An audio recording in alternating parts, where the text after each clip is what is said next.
Table for two, table for two.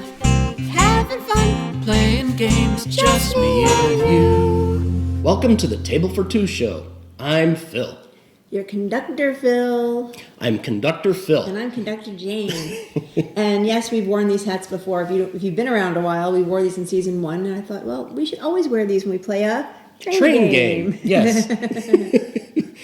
So, do you ever have one of those games where you think you got the rules down, they seem a little complex, you start in, and then you start to get frustrated, like, I got to go back to the rule book, let me double check. I hate this game. That's what I was saying the first few minutes. I was like, I'm not doing this, I'm tired. Why am I picking these cards? Is this going to help? And then eventually, at nearly the end of the game, it's like, I really get it. And I really get what I should have done. And I like this game. At the very end, that was our reaction to this game. And so this game is... First Class by Z-Man Games. 2 to 4 players, 14 and up. And I don't know why 14 and up. It actually could be younger, I think. But who am I? Probably. And it says 20 minutes per player. So with 2 of us, maybe 40 minutes. This is one from the closet. As you might remember, a couple of weeks back, we were taking stuff out of our closet that we hadn't played yet, that we had bought. The last couple of weeks we've been playing newer games that we had gotten, but now we're back into the closet again and picking out some. Yep. If you're looking for this game, you may be able to find it on Amazon, definitely on eBay. So again, I don't know how limited it is or not, but it is still available to buy. I did double check that before we actually showed it. But we actually, at the end of the game, yesterday we were like, hey, that was a good game. Yeah. Now that we know what the hell we're doing. Yeah, that's a pretty good game. Now that we know what we're doing. In the first couple, it was a lot. But before we talk about it, we have to. I got these glasses again from last time. The ones that the Weeble Wobble. Weeble Wobble. Today, for those of us who know what that is. Today, the twist caps drive me a little nutty. I personally like the corks better, but everybody's got their thing. Oh wow! Sometimes they're really tight. I'd like to say you loosened it up, but so I've been doing a lot of cooking lately, and as you can probably tell, But well, a lot of people have. Well, yeah, I'm doing a lot of baking. Yep. So I thought this was apropos. Butter. The wine is called butter. And I'm trying to remember if we had this before. I have to go back and look at some episodes. It just sounds familiar. It sounds familiar, yes. So if we already showed this one, we're sorry. It's a new bottle. So it's a Chardonnay. It's called butter. And I just love butter. As a matter of fact, this morning I made a pound cake, which is just coming out of the oven. And a lot of butter in there. So I thought, why not drink some butter? All right. Take a little sip of that.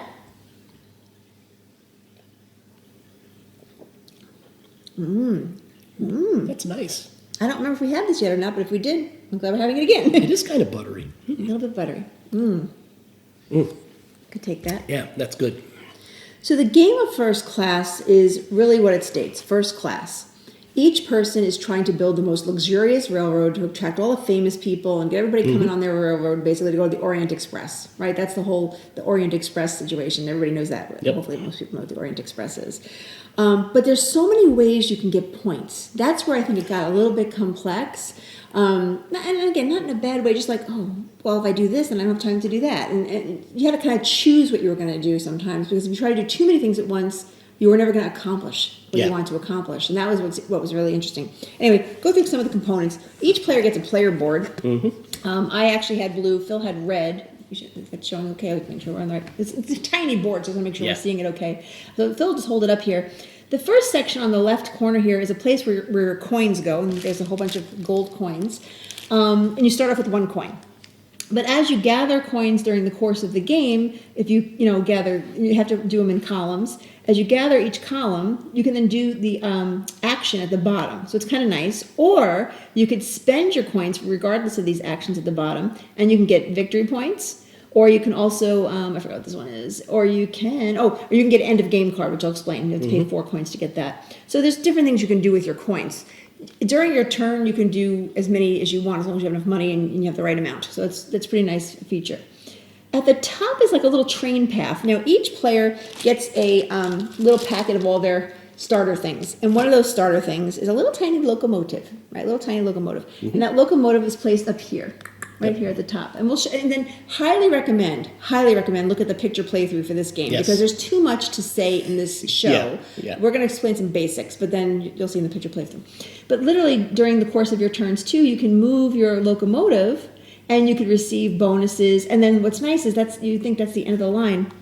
As you're doing your actions, you can actually grow this train track. So your locomotive can keep moving, get more bonus points and more bonus things, and it's just kind of cool there.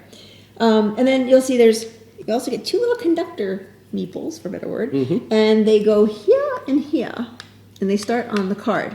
But we also start with what's called a 0 train card. And the 0 train card, one goes here and one goes here. So you have an upper train and a lower train that you can build upon. So you have basically the 2 trains you're building. It can go way out here. Yeah. So basically it starts at a 0, right? And that's the whole setup, really. And then we all get at the end, at the left hand, there's little divots in here, you can see it. There's a little place where it's like used cards. When you do your action cards, you put them in the used pile. But everybody starts off with what's called an end of game card. And you keep that a secret. It's kind of like some games where you have to do this cool thing, and if you get all these things done, you get more points at the end. A secret goal card. For example, this one says, depending on how many cards I play that I move my locomotive on, I get 3 extra points at the end of the game per card I used. So, but you have to look at your card, realize what you have, because as you're playing, you might want to gather more of those cards. It's like, So, I mean, there's lots of things you can do. I mean, you're building your train. You're doing actions to create a longer train track here to get bonus points, right? So you're doing all these things. I mean, it's good, all good. There's contracts. Oh my gosh, there's so many things. But too many things. So you'll see in the picture playthrough, there are 3 sets of cards. They're literally numbered 1, 2, and 3. Okay, so let me explain. There's 6 rounds to the game. Each round has 2 rounds, or two parts, right? So it's like a first part. Round 1 has 2 parts, round 2 has 2 parts, round 3 has 2 parts, and then the game is over, and then you add up your points. But there's something that you can see, a little X on those cards. Those are called base cards. So you have the sets, all 3 sets of the base cards. Okay, that's just the beginning. You set up your game, but then you get to choose. There's what's called modules. So the game can be different every time, which is cool. Which is cool. But in your first play, you're like, wow. There's a supplemental rule book. See, there's a rule book.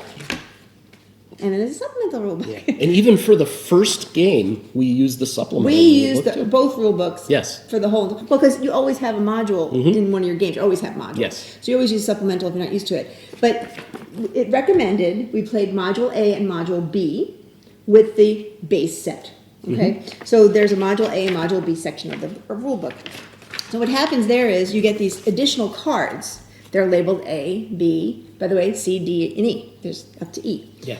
So what you do is you take these cards and you mix them in with the base cards for the number they represent. So when you have your base cards number 1X, you mix in your A and B 1 into there. And so you always have the X cards. Nice big shuffle. The X cards are in every game you play. But depending on what modules you're playing, you get the A and B cards or whatever choice you make. But each module can make the game different. So like the modules we played, they had what was called contract cards, which is another way you can get bonus points and all sorts of cool things. And they also had the what do they call them? Oh my gosh, I forgot what they were called. Oh, I can't remember the celebrities. Celebrities, rich people is what I was thinking. There's the celebrity cards and postcard cards and oh my gosh, postcards, all sorts of kind of cards. So the game is not really difficult once you figure it out. I mean, which sounds kind of silly, but when you're first reading it, I mean, I'm not playing. That's what I mean. 16-page rule book. It's a game where you start playing and like, okay, I'm going to acquire that and that. I don't recommend starting and I'm not sure why that's going to help me yet. I don't recommend starting this game at night because what we did is we unfortunately started playing it after dinner time. Which you kind of full after dinner time. You're like, And then and I was like, well, we should probably have done this in the morning. But what's interesting is the actual rule book. I forget where it is in the rule book. It actually says, "Don't let the rules scare you." And it was kind of those words, but I'm paraphrasing. But they were right because there was 16 pages, and I was like. But they're large print, lots of pictures. But so it was a little daunting in the beginning. So the play, by the way, is a first-person token. Yay! And there's also the locomotive placards or tokens, which is interesting. So there's all sorts of parts. But on your turn, right? So each person takes a turn. Obviously, first person gets first player token. You decide however you want to do that. And then there's a tableau that's laid out. Okay, so you start off with your pile number 1. And you lay down 18 cards on the table, face up. So each player on their turn, by the way, 3 rows of 6 each. That's important. 3 rows of 6 each is very important. When you're looking at the cards on your turn, you're deciding which one do I want to take and what actions do I want to do. Okay, so that's really important. That's where your strategy comes in. And the actions are things like take a railroad card, and it would be a 0, right? And then you can start building your railroad, right? That's easy enough. Or that's the train card. You're building the train. Well, train. Yes. Well, yeah, it's still gonna be a train. Yeah. Train. So basically, your train cards are just growing. But you could either take a 0, which is easy enough, or you might find a card that says upgrade. Okay, so you can upgrade your card, and you have to go from left to right on your if you have a bunch. So I could take the 0 and upgrade it to a 1. By the way, it's now worth 1 point. Before it was worth 0 points. And then eventually you might upgrade the number 1 to a number 2, or a 2 to a 4, it doubles, or a 4 to, for some reason, a 7. I don't know why they pick these numbers, but I'm not going to go with it. And then a 7 to a 12. So you're trying to upgrade your cards because the more points on each card, obviously the more points you get, and that's all good news. Yeah. But when you get to your 6th rail card, then Automatically. I remembered all this from last night. You get this. Everybody's given a group of they call them postal I think cards. are they mail cards? No, mail I think cards? they're called postal. Let me look. Oh, mail car cards. Mail car cards. Say that 5 times Yes. fast. Mail car cards. So when your train's big enough now that you're obliged to carry mail. Yeah. So basically, after the 5th card's placed, and you have to put one of these, and you get a bunch of these to start with. But you can also look at them and say, which one do I want to use? Because some of them have actions that you might want to use on them. Yeah. Right? And then when you get to the 9th card, if you get that lucky, if you get to the 9th card, you get to end your train Yeah. with a locomotive. And you get the extra bonus points. I mean, there's all these things going on. Meanwhile, so you have these 2 trains that you're trying to build, right? But then you might have a card where it's like, move your locomotive, which I thought I had put out here, and I don't know where it went. But anyway, it is move your locomotive. Okay, so then you take your little locomotive guy and go, okay, choo-choo, and then I'm moving that however many spaces. And then I can actually collect points maybe, or I get a bonus later, and that's another thing. Yeah. And then, or you might have to move a conductor. So your conductor actually starts on the card itself. But if you have a move conductor card, you can start moving him along, or her. Which you have to do in order to get points off of your trains. Well, that's the whole point I was going to make. So as you're moving along, when you come to scoring, you only score the cards that have the conductor or prior. Yeah. The ones after don't get counted for. So, I mean, there's all these things, and nothing bad. It's just that there was a lot of things to know. Move the conductor, move the locomotive, and then some of the action cards you could take even expand the railroad at the top. So you could take an action card and say, okay, I'm going to expand my railroad. Which is kind of, and then this can grow, and then your little train can go further and get points and things and things. Now, it's not that exhausting really, but when you're talking about it, it feels very exhausting. Because there's a lot of points to touch on. A lot of things you can do, yeah. But then, so you have these, again, 3 rows of 6 cards. Once one of those rows, in our case, because there's 2 players, once 2 cards are taken out of a row, that row goes away. Bye-bye, row. Yeah. And then once all 3 rows are bye-bye, that round is over. So we basically get 3 turns each, or 3 actions each. Well, now, the nice thing about that is it's easy to tell. You don't lose count because it's like when the tableau is gone, that's the end of the round. That's the end of the round. Yeah. Now, there's also, though, a first player, or a better word, card that's put on the side. You could also choose to take the first player card and then be first player next round. And you just take one of you take the first card of the first row. First card of the first row. Just to replace it. But basically, this is another option you have. And then, of course, then you get the first player token next round. And you also get some bonus money and things like that. Yeah. We didn't use that option. Barely. I don't think we used it at all. I don't think we used it. Phil was first player, and I just kept letting him have it. Yeah. I don't know why I did. I probably should have taken first player because I probably could have Because you got just more didn't points. need 2 gold? No, but I think it makes you first player. You can pick the first card you want to pick, which is a good move. All right, so anyway, so after that round is over, then you do another 18 cards of round 1. Same thing. Then after your first 2 rounds are over, we'll say they're called basically 1 round of 1. Then you score. And the scoring happens 2 ways. One is your little locomotive to see where he is, or she. It's a locomotive, could be a she, is, and then you get bonuses and all sorts of things. You're just going to follow through and find out what your bonuses are. Then you count your train cars, where the conductor is, and you add up those points. And then that's your score for that moment. And then you have a little score, like almost like the Carcassonne. Yep. You move your little guy around and you get your score. And obviously, you do that 3 times. Yeah. 3 times 2, so 6 rounds total of cards 1, 2, and 3. And at the very, very end, you look at your pile of used cards, and then you look at your end of game card to see how many of those bonuses you might get, right? Yeah. So there's again, not hard. I Yeah. really want to make sure everybody understands this is not a hard game, but there's a lot to think about, especially your first play. Yeah, and because the actions don't have word, they're all icons. You'll probably have to go back. They're pretty logical when you start to understand what they are. But at first, you're going to be like, well, what the heck did these Yeah. two are on two separate rails? It looks like on the card. Can I do it all on one? Like, no, those are for And two then separate rails. even like the A and B modules, they have what's called contracts.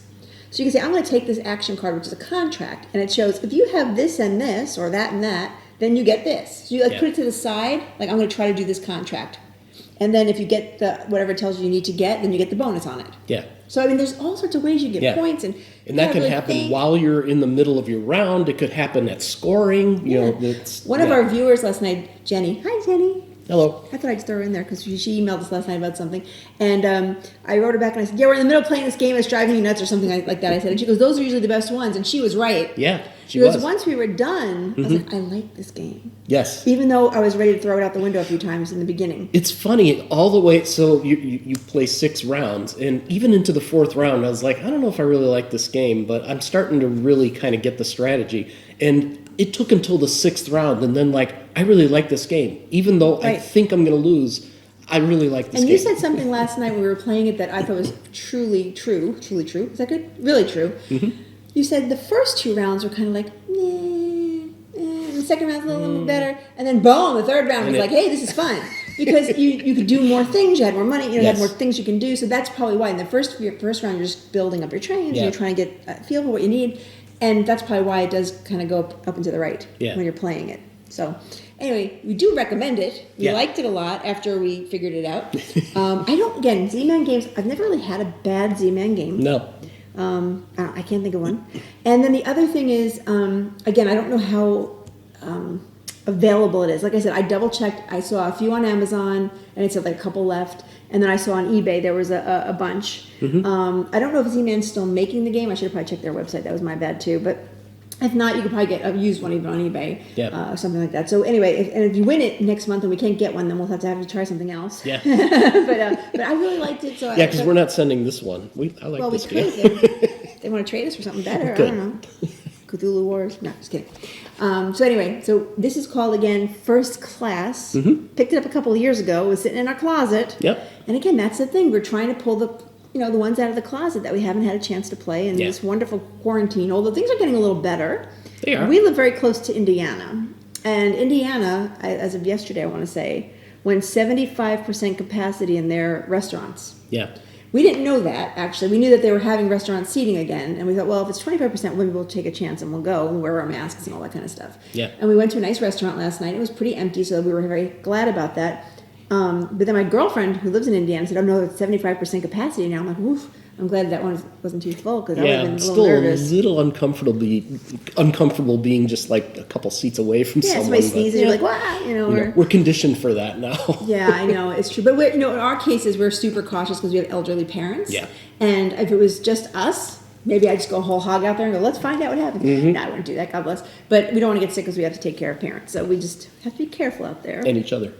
Well, I don't care about you as much as my parents. I'm just kidding. I know. I don't care about you as much as this wine. This is pretty damn good. Wine is really good. You know what this would go good with? Cheese. No, it's cheese. No, but we just bought this really cool thing online. I subscribe to this recipe club now because I'm cooking. And I found something called chestnut spread. It's from England, I believe. I bought it on Amazon. And you could put it with like a little goat cheese on a cracker. Mm-hmm. And that sounds pretty damn good right about now. Yeah, that would go well with this. So we might have to go take some. Mm-hmm. Anyway, so try this game if you can get a hold of it. First Class, and we will see you hopefully next week. Yeah, nothing going on next week that I know of. So I guess we'll be here again next week, unless all of a sudden the gates open and we go on vacation or something. Yeah. All right, guys, have a great rest of your week.